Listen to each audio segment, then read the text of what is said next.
ትናንትና ልቤ በጣም አዝኗል። አልቅሻለሁ በእውነቱ። የ4 ዓመት ብላቴና ሕፃን በእንደዚህ አይነት አሰቃቂ ሁኔታ ላይ ሳይ እስካሁን ሰውነቴ እየተንቀጠቀጠ ነው ያለው። እግዚአብሔር ልጆች አስተውሉ። ይህ ሕፃን እናቱን አጥቷል፣ አባቱን አጥቷል። ይኸው ማን ያግዘው? ማን ይርዳው? እግዚአብሔር ልጆች አዎ አይኑን ቁልጭ ቁልጭ እያደረገ ያለቅሳል። ልዳን ልራመድ ይላል፣ ግን ተይዟል። እግዚአብሔር ልጆች ይወላችሁ ተመልከቱ። የኛ የኢትዮጵያውያን ወግ ስርዓት እንዲህ አልነበረም።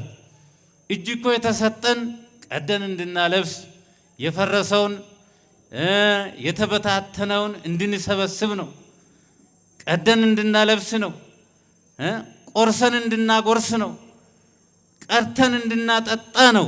ሰዎችን እንድናፈርስ እንድናሰድድ አልተሰጠንም። የእግዚአብሔር ልጆች እባካችሁ ይሄን አሰቃቂ ነገር የምታደርጉ ወገኖች ተው፣ አይጠቅማችሁም።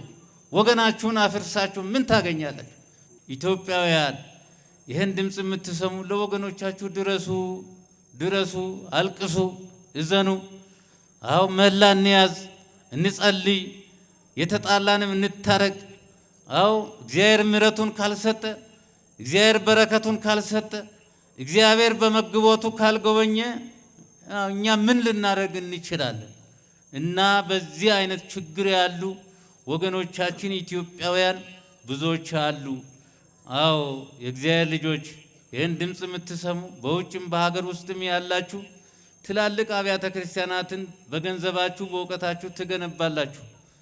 እነዚህ ደግሞ የእግዚአብሔር ሕንፃዎች ይኸው በዚህ አይነት እየፈረሱ ነው ያሉት። ለነዚህም መድረስ ይገባል። ትኩረት ሰጥተን እንንቀሳቀስ፣ አንድ እንሁን እና በዚህ በወላይታ ሀገረ ስብከት ላላችሁ ምእመናን ጥሬን ትላንት ማስተላለፍ ያለው አሁንም በድጋሚ ሀደራ እላለሁ። ይህ የእናንተ ልጅ ነው። የኢትዮጵያ ኦርቶዶክስ ተዋሕዶ የቅድስት ቤተክርስቲያን ልጅ ነው። እያቃሰተ ነው ያለው። ሌሎችም አሉ። ጠይቁ፣ ደርሳችሁ ጠይቁ። አስፈላጊውን ነገር ሁሉ ማገዝ ከኛ ይጠበቅብናል። እግዚአብሔር ልጆች እንዲሁ በዚህ ምድር ስንኖር ዝም ብለን በዚህ በጠባብነቱ ተደራጅተን መጓዝ የለብንም።